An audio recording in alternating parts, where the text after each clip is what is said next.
Сайн байна уу? Иш цай суугс мэдчилж байна. Өнөөдрийн бичлэгээр та бүхэнтэй уулзаадаа баяртай байна. Энэ удаагийн бичлэгээрээ энэ хүнсийг багасгах хэрэгтэй. Идэх бүр бидний бие хөгшөрнө гэсэн ийм сэдвээр ярилцсан. Та бүхэн маань одоо өөрийнхөө эрүүл мэндэд орж байгаа хөрөнгө оруулалт гэж үзээд эхнээс нь дуустал сонсоод үзээрэй. Бидний бие эрүүл мэндэд маань одоо эм тарианд найдахаас илүүтэйгээр үнэхээр бид нар одоо ямар хоолыг ямар зүйлийг биедээ оруулж байна. Тэр маань одоо эцсийн үр дүндээ бидний биеийг одоо бий болгож яадаг. Магадгүй та одоо тийм ээ одоо эрүүл чирэг болмоор байна, хөнгөн шингэн болмоор байна, турмаар байна. Одоо сайхан гоо үсгэлэндээ болмоор байна гэдэг юм те. Хэрвээ ингэж бодож байгаа бол гिचцаагүй одоо тийм энэ бишийг үзээрэй. Тэгээд үнэхээр магадгүй таны одоо тэгмээр байна гэд хэрэгжүүлж чадахгүй явсан зүйлийг одоо энийг үзснээрээ та өнөөдрөөс л одоо эхлэх ёстой мэн гэсэн ийм одоо ойлголтыг танд өгнө гэдэгт итгэлтэй байна. Энэ бишийг үзэж байгаа бүхэл хүмүүстээ эрүүл их сайн сайхныг хүсээд бичгээ эхлүүлцгээе.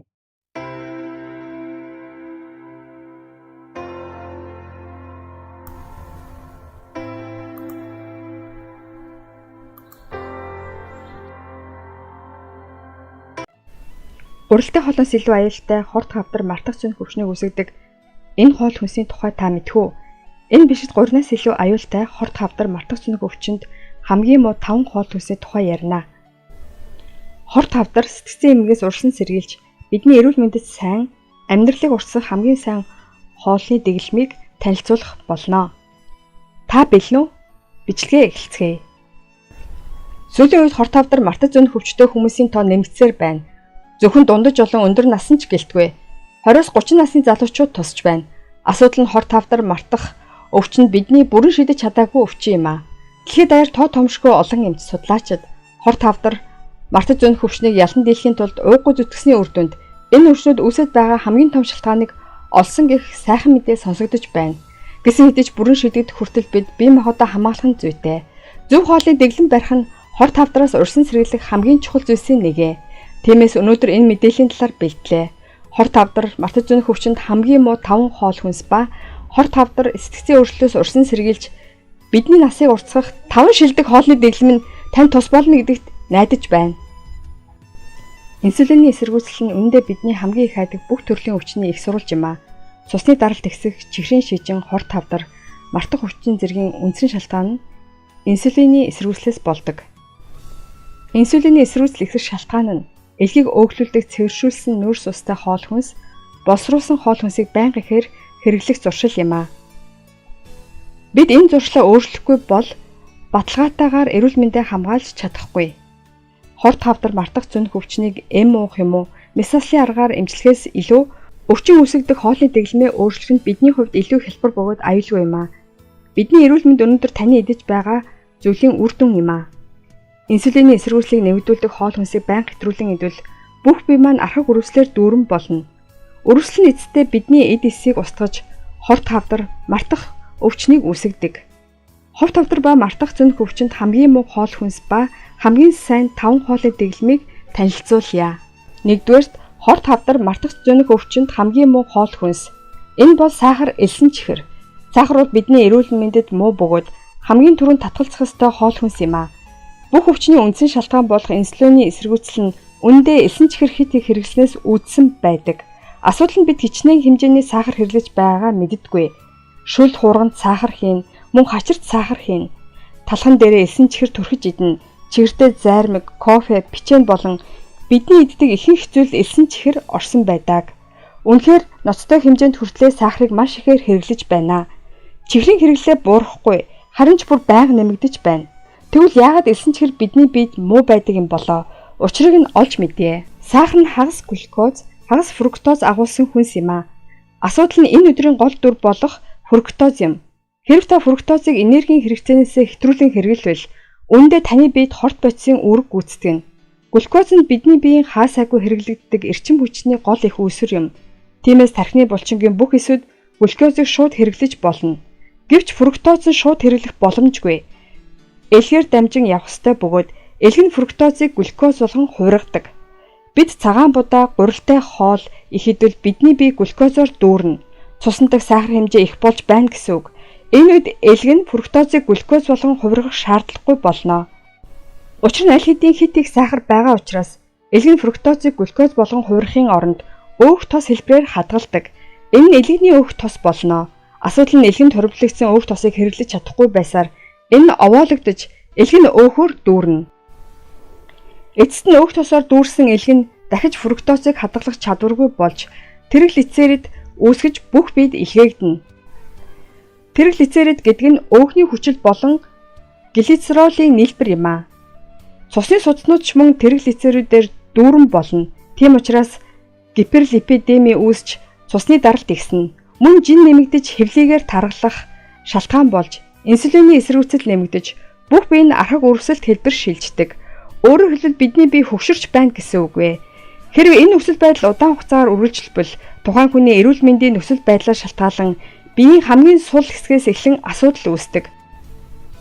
Чихрийн шижнээр өвчлөх, мөн хорт хавдар тусч болцсошгүй. Цаашлаа тархины эсийн хөгшрөлд үргэлжилж эцэстээ мартаж зөнөх өвчний шалтгаан болдог. Инсулиний эсрэгцэл ба хөгшрөлтөөс болж тархи агшиж байдаг.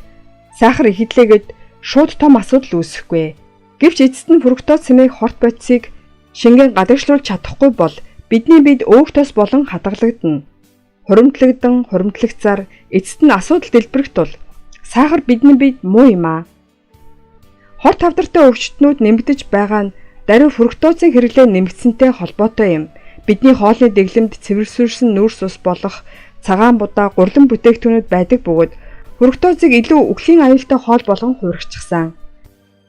Бид өдрийн турш хит их нүүрс ус болон сахар иддэг.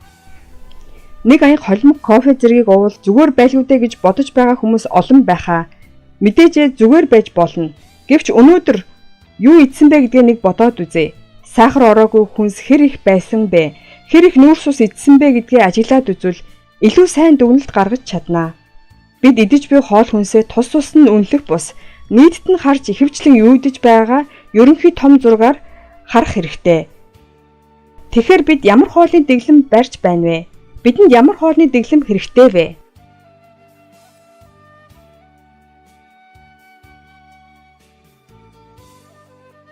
Нэгдүгээрт хорт хавдар март хүчнээс урсан сэргэлэх хамгийн шилдэг хоол хүнс юу вэ? Нүүрс ус ба сахарыг хамтд нь хэрэглэхээс зайлсхийх. Бибимбап эзэн сахар ороогүй улаан чинжүүний соус болон наамлыг сонгох нь зүйтэй. Хэрв та гомын идмээр байвал амтлагч дээр нь сахар байхгүй байвал зохино. Ихэвчлэн хоолтойгоо хамт иддэг зуршинда сахар хийхээс зайлсхийгээрэй. Хоол нь нүүрс усаар дүүрэн байх тул хачир хийхдээ сахараа хасгаа бүү мартаарай. Хоёрдугаарт хорт хавдар мартах зөнөх өвчнөд хамгийн муу хоол хүнс. Өндөр фруктозтой шингэн сироп. Шингэн фруктоз нь шууд утгаараа эрдэнэ шишээр хийгдсэн байдаг тул эрдэнэ шишийн сироп гэсэн шошготой байх тохиолдол байдаг. Шингэн фруктозыг үйлдвэрлэхэд эсэн чихрээс хамаагүй хямд байдаг учраас босруулсан хүнсийн бүтээгдэхүүнд маш их хэрэглэдэг. Тиймээс шингэн фруктоз нь босруулсан хоол идэх тусам илүү их болно. Ялангуяа фруктозыг хоол хоорондын хөнгөн зурш ихэдснээр шингээж авдаг. Печень, ундаа, кофе зэрэг хөнгөн зуушаар дамжин бие шингэдэг учраас илүү аюултай байдаг. Хоол идсийн дараа цусан дах сахарын хэмжээ ихссэн үед ийм амтд зуушиг идвэл яах болоо? Өмнө тайлбарсанчлан фруктозыг элгэнд өөх тос хэлбэрээр хадгалахаас өөр аргагүй. Хэрэв элгэнд хадгалагдаагүй бол гидсэнд хадгалагдана. Өөрөөр хэлбэл дотоод эрхний таргалалт үүснэ гэсэн үг ээ. Тиймээс инсулиний эсрэгцэл дээшлэнэ. Шингэн фруктоз нь хаяадаал хэрэглэж таашаал авах хүнс болохоос зуршил мэд байнга идэж огт болохгүй. Тэгвэл бидэнд ямар хоолны дэглэм хэрэгтэй вэ? Хоёрдугаарт хамгийн сайн хоолны дэглэм бол хоолноос хоолны хоорондох зурш идэхгүй байх зуршил. Чихэрлэг амт нь маш их донтуулдаг учраас хэрв та зурш идэж заншсан бол амттай зүйл хаана гэдэгт итгэлтэй байна. Хоол идснээр ихсэн цусан дах сахарын хэмжээ арай гэж аажмаар буурч байтал зурш идвэл дахин цусан дах сахарын хэмжээ нэмэгдэж инсулин үргэлжлэн ялгарсаар байх бөгөөд эцэст нь инсулиний эсрэгцэл нэмэгдэхээс өөр аргагүй болно. Тиймээс хөнгөн зурш сайн бишээ. Зөвхөн хөнгөн зурш идэхээр болсон чинь жин хасагдсан гэх яриаг зөндөө сонссон байхаа. Яагаад вэ? Зуушаар фруктозыг идээгүй, мөн цусан дах сахарын хэмжээ ихсээгүй учраас хэрв та хөнгөн зурш идэхгүй бол хорт хавдар мартах зөнөх өвчнөөс идэвхтэйгээр урсан сэргийлэх боломжтой. Оронд нь кофе эсвэл цай ууж болно. 3 дугаарт хорт хавдар мартах зөнөх өвчнөд хамгийн муу хоол хүнс нь босруулсан хоол хүнс юм а. Ялангуяа нүүрс ус, сахар хамт орсон босруулсан хоол хүнс хэрэглэхээс зайлсхийх хэрэгтэй. Түрүүнд хэлсэнчлэн глюкоз аль хэдийн хальж байх үед фруктозын хэрэглээ нь элэг болон бусад эрхтэнд өөх тос болон хуримтлагтад хүргэдэг. Учир нь боловсролон хоол хүнс нь амттай байх ёстой учраас илүү чихэрлэг, илүү давстай, идэх дур хүслийг өдөөж цочрохоор хийгдсэн байдаг. Тиймээс маш их сахар, хүнсний нэмэлт бүтээгдэхүүнүүд ашиглахаас өөр сонголтгүй байдаг. Учир нь амтгүй бол хинч худалдаж авахгүй шүү дээ. Тэр бол даруй бидний иддэг боловсруулсан хоол хүнс бөгөөд илүү идэх дур хүслийг өдөөж амттай чихэрлэг болоод байгаагийн шалтгаан юм а. Сүүлийн үед хоол хүнснүүд илүү чихэрлэг амттай болоогүй гэж юу? Үнэн дээр чихэрлэг хоол хүнс тархийг өдөөж аз жаргалыг мэдрүүлэх допаминыг ялгаруулдаг учраас сэтгэл зүйн хувьд илүү хамааралтай болдог. Энэ бол хамгийн том асуудал. Эрүүл хоол хүнс хайхын оронд үргэлж өдөөгч амтлаг хоол хүнс хайж байгаа учраас бидний эрүүл мэнд муудаж байдаг. Тэгвэл бидэнд ямар төрлийн хоолны дэглэм хэрэгтэй вэ? 3 дугаарт хорт хавдар болон мартах цүнэг өвчнөөс урьсан сэргийлэх хамгийн сайн хоолны дэглэм бол байгалаараа байгаа органик хүнсийг идэх дэглэм юм а. Боловсруулсан бүтээгдэхүүн биш, байгалийн гаралтай хүнсний бүтээгдэхүүн идэх дэглэм хэрэгтэй байна. Хүнсний ногоо, бор будаа, нүүрс ус багтай хоолны дэглэм гэсэн үг. Хүнсний ногоо үргэлж зөв гэдэг үг байдаг. Хүнсний ногоо эрүүл мэндэд тустай гэдгийг мэдэхгүй хүн байхгүй ч асуудал нь бодит үйлдэл юм а. Мэдэх болон хэрэгжүүлэх хоёрт тодорхой ялгаа байдаг. Эрүүл мэндэд тустай ногоог яагаад иддэггүй юм бэ? Миний амт аль хэдийн нүүрс ус сахартай чихэрлэг амтанд дасчихсан учраас хүнсний ногооны эрүүл жинхэнэ амтыг мэдрээд үзээрэй. Хүнсний ногоо үнэхээр амттай гэдгийг мэдрвэл тэр мөчөөс та хорт хавдар мартах цүнх өвчнөөс хол байх болно. Эрүүл хоолны дэглэмээс та аз жаргал, баяр баясгал нь мэдэрнэ гэж найдаж байна. Түүний эхлэл нь даруй байгалийн гаралтай органик хоол хүнс юм а. 4 дугаарт хорт хавдар ба мартах цүнх өвчнөд хамгийн муу хоол хүнс хит их шуналтан идэх. Хит их идэх нь зуршил юм а. Хүснээр идэж болох ресторан болон буфет зэрэг нь ердийн жишээ юм а. Бид заримдаа ямар нэгэн арга хэмжээ цуглаан дээр хийддэг. Гэхдээ ингэж хооллох зуршлыг байнга үргэлжлүүлбэл асуудал болно. Танд үнийг хэлэх гэсэн юм а. Ердийн үдэс зуршилт болгон хязгааргүй их хүснээрээ дүүртэл идэж байгаа бол инсулиний эсрүүцэл нэмэгдээс өөр аргагүй. Бидний бие өдөрт хэрэгтэй энергиэсээ илүү их идвэл хурдан хөшрөөс өөр арга зам байхгүй. Их идээд дараа нь жингээ хасч болно шүү дээ гэж боддог хүн байна уу? Модонд хатсан хадаасны улмөр арилдгүйтэй адил бидний биед улмөр үлддэг. Тархины агшлал нь инсулиний эсрүүцлийн улмаас бий болдог бөгөөд багассан тархины хэмжээг сэргээхэд хэцүү. Тиймээс хэтрүүлэн идэхээс зайлсхийх хэрэгтэй. Ямар ч хоол хэтрүүл сайн бишээ. Хэрв тийм бол энд анхаарлаа хандуулаарай. Бидэнд ямар хоолны дэглэм хэрэгтэй вэ? 4 дугаарт хорт хавдар ба мартах цүнх өвчнөөс урьдчилан сэргийлэх хамгийн шилдэг хоолны дэглэм. Бидний биеийн нөхөн сэргээх хугацаа мацаг барих. Өөрөөр хэлбэл мацаг. Эрүүл мэндэнд тааруухан хүмүүс болон эрүүл хүмүүс ялгаагүй санал болгож байна. Бидний бие мацаг барих үед дааврын системээ сайжруулдаг бөгөөд энэ нь маш сайн. Мацаг барьснаар гормоны эсрүүцлийг бууруулж сайжруулдаг юм а. Бидний биед олон янзын гормонууд байдаг. Инсулин, мелатонин, кортизол, өслийн даавар зэрэг маш олон янзын гормонууд бий. Энэ дааврын системээр бидний бие үйл ажиллагаа явуулж байдаг. Бие махбод дааврын эсрүүцэлтэй хэд ачаалттай үе систем нь хэвийн үйл ажиллагаанаас илүү онцгой байдалд ажилладаг. Гэхдээ энэ онцгой байдлын хугацаа үргэлжлээд л байвал асуудал үүснэ. Хэрв та энэ үед мацаг барьвал асуудал үүсэн гормоны системийг хэвийн дааврын систем рүү буцаах боломжтой. Үнэхээр гайхалтай цаг хугацаа юм а. Та сүүлийн үед завсарлагатай мацаг барих тухай их сонссон биз дээ. Чухам энэ шалтгааны улмаас завсарлагатай мацаг барих нь зүйтэй. Завгүй хөдөлж буй бидний биеийн эргэтнүүд болон гормонуудад амрах цаг өгөх нь даруй мацаг барилт юм а. 5 дугаарт хорт хавдар мартах цүнэг өвчнөд хамгийн муу хоол хүнс. Стресстэй үедээ идэх хоол хүнс. Өөрөөр хэлбэл стрессээс болж иддэг зүйл. Энэ бол орчин үеийн хүмүүсийн хамгийн хэцүү гэрийн даалгавар юм а. Стрессээ тайлахын тулд чихэрлэг зүйлсийг их хайдаг. Тэгээ сахар ихтэй хоол хүнс идэхэд таргалж, эрүүл мэнд нь уламд ордож байдаг. Стресс нь бүх өвчний үндэс гэж хэлэгддэг нь ийм учир шалтгаантай юм а. Стресс бол өөрөө асуудал бөгөөд стрессээс үүдэлтэй цусан дахь сахарын хэмжээ нэмэгдэх нь ноцтой асуудал ч гэхдээ хамгийн том асуудал нь стрессээ тайлахын тулд иддэг хоол хүнсэнд байгаа юм а. Стресс тайлахдаа ямар хоол идэж байсан нэг бодоод үзтээ. Чихэрлэг амттай зүйл идээгүй гэж юу? Тийм ээ, нүрс ус болон сахар ихтэй хоол иддэг.